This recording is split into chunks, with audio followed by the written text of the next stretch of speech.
welcome you to Arbin Beach Resort.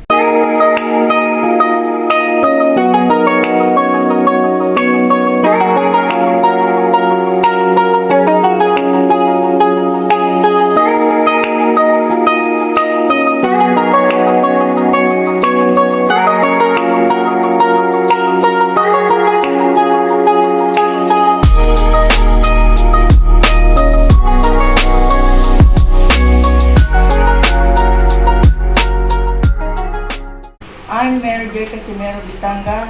We are here at Arbin Beach Resort, located at Sontri, Pagalpatan, Batukang Sur. As an assistant manager in Arbin Beach Resort, bali po, 4 na taon na po kami nag-operate itong Arbin Beach Resort.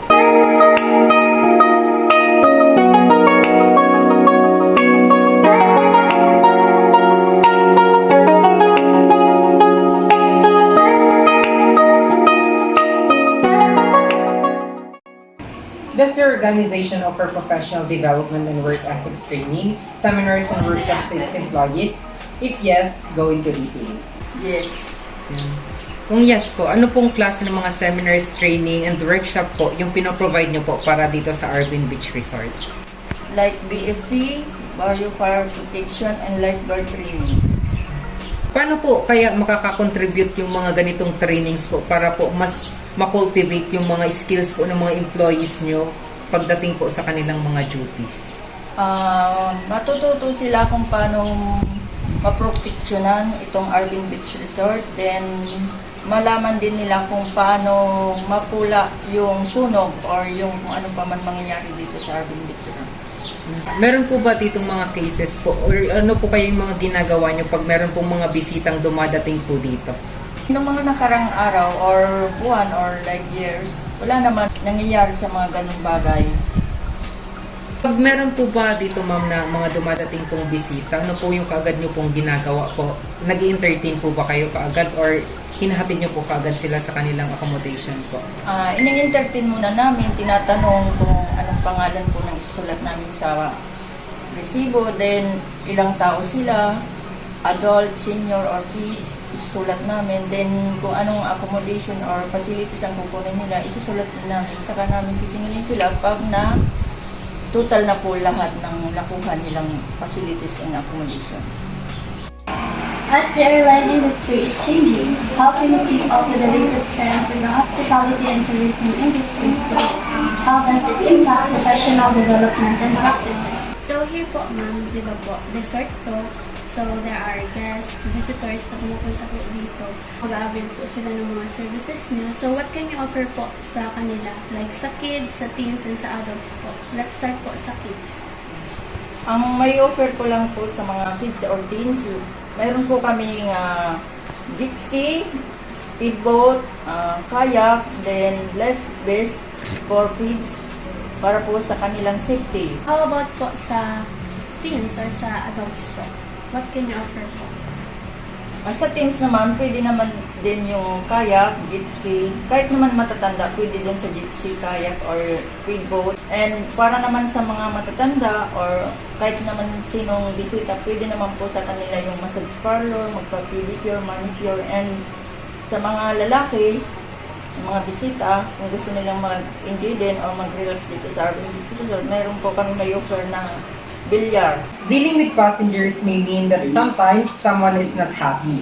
What is the worst scenario you've encountered with a guest or customer, and what response or approaches do you employ regarding professionalism and work ethics?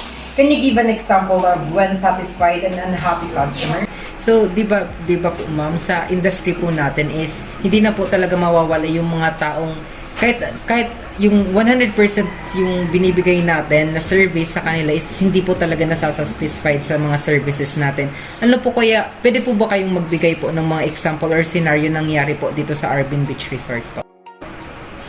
Ang mga scenario yung na-experience namin, halimbawa nagkaroon ako ng diskusyon bilang naubusan din ako ng pasensya kasi pinagmaliit kami, lalo na yung mga bata. Kasi daw, mga bata pa daw pinapatrabaho ng Arbin Beach Resort. Hindi naman alam nung nagsasabi na yun, alam din ng parents nila and tulong din namin sa kanila para magkaroon din sila ng baon para sa school. Saka part-time lang naman nila pag walang pasok. So, di ba po ma'am, meron po talaga yung mga scenario po na pagmumurahin na po kayo or yun nga po sinabi nyo po, pinagmamalit na po tong business nyo po. Paano nyo po kaya mariresolve po yung ganong pangyayari po? Bilang assistant manager, kapag hindi ko na kaya yung customer na kausap, sinusurrender ko na siya kay madam, yung may-ari ng Urban Beach Resort. So, di ba po, meron hindi lang po sa face-to-face nangyayari yung mga conflict po or yung mga bangayan po, di ba po? Ano po yung mangyayari kung nagkaroon po ng masamang feedback po sa inyo? Paano nyo po yun mariresolbahan po? Sa akin po, hindi naman po ako sumasagot sa kanila. Yung owner po, and yung nagbibigay ng reservation, sila po ang sumasagot sa kanila at humingi din kami ng pasensya.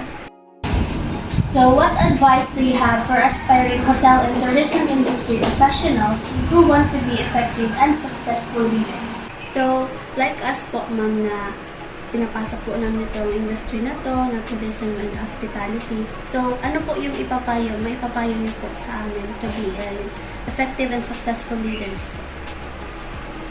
Bilang assistant manager, may papayo ko sa inyo, makatapos kayo sa pag-aaral, then magkaroon kayo ng maayos na trabaho, pag naging successful kayo, magkaroon kayo ng ganitong business, magkaroon lang tayo ng mahabang pasensya.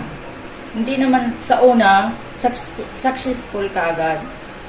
Malalaman natin yan kung maganda ang offer natin. Ganun nga po yung sinabi nyo nga po yung nagkakaroon po kayo ng mga maraming mga problema po, nagkakaroon kayo ng mga yung customers nga po na hindi gaanong kagandaan yung ugali. Ano po kayo yung maipapayo nyo po sa amin para lang po, kunyari, nakapasok na kami sa ganitong industry is mahabaan rin po namin yung pasensya po namin pag nagkaroon po kami ng ganong scenario po.